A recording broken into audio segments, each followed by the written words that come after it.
The U.S. is hoping that a pill, yes, just a pill, could help in the fight against coronavirus. Yesterday, the Biden administration announced that it is spending more than $3 billion on the development of an antiviral pill to treat COVID-19. The new program is called the Antiviral Program for Pandemics. Joining us right now to talk a little bit more about how this pill would actually work is Dr. Jeffrey Kopin. He is the Chief Medical Officer at Northwestern Medicine Lake Forest Hospital. Thank you for coming on. Good morning. So what is this? Is this a lot like Tamiflu, kind of an antiviral pill? Exactly. It's important that we clarify this is not a replacement for vaccine. Vaccination is still the first line of prevention for COVID-19. Everyone needs to be vaccinated. This pill is intended to be an antiviral medication for people who do get infected. If treated early on in their course, this pill will hopefully decrease the replication of the virus in a person's body and thereby diminishing the severity of infection. Okay, so two-part question, doctor. So I'm fully vaccinated. Is this pretty much a booster on top of what I've already received? And the second part of my question is, if it goes through, would you imagine it will be easier for people to access it than it was for us to wait in line and get our shots? Right. So again, this is very different than being vaccinated. And it's good that you're vaccinated. You pretty much should be good to go.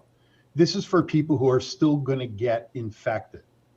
Like Tamiflu, the hope is that if somebody gets infected with this virus, this medication will decrease the severity of the infection so people don't get really sick, wind up in my hospital, require intensive care, that kind of thing. So That's the idea.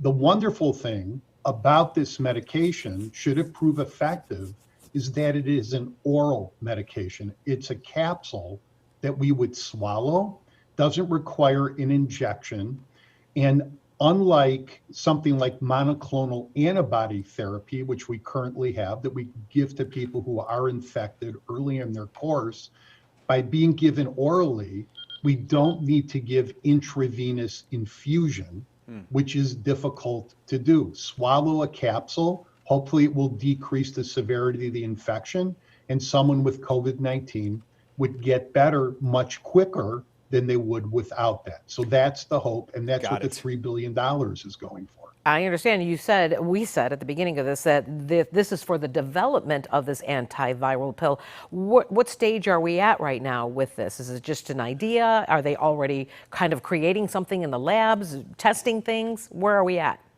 Yeah, so there are a number of companies that have this medication in development, and there's Merck and Merck and Pfizer both are right now in phase 2 trials.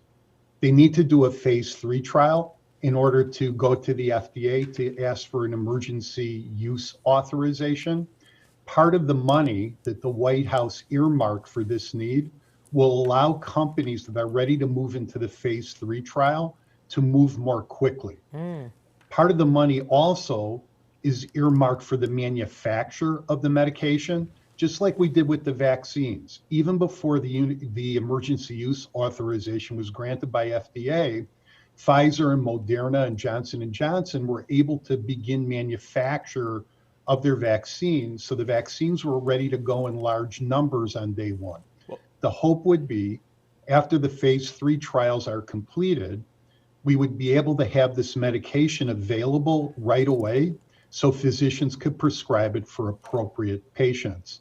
I have read that Merck and Pfizer hope by the end of this calendar year, they'll be in a position to ask for the emergency use authorization. Well, to your earlier point, if it keeps people out of the ICU, it'll be money well spent. Dr. Jeffrey Kopin from Northwestern Medicine. Thank you, doctor, for your time. My pleasure.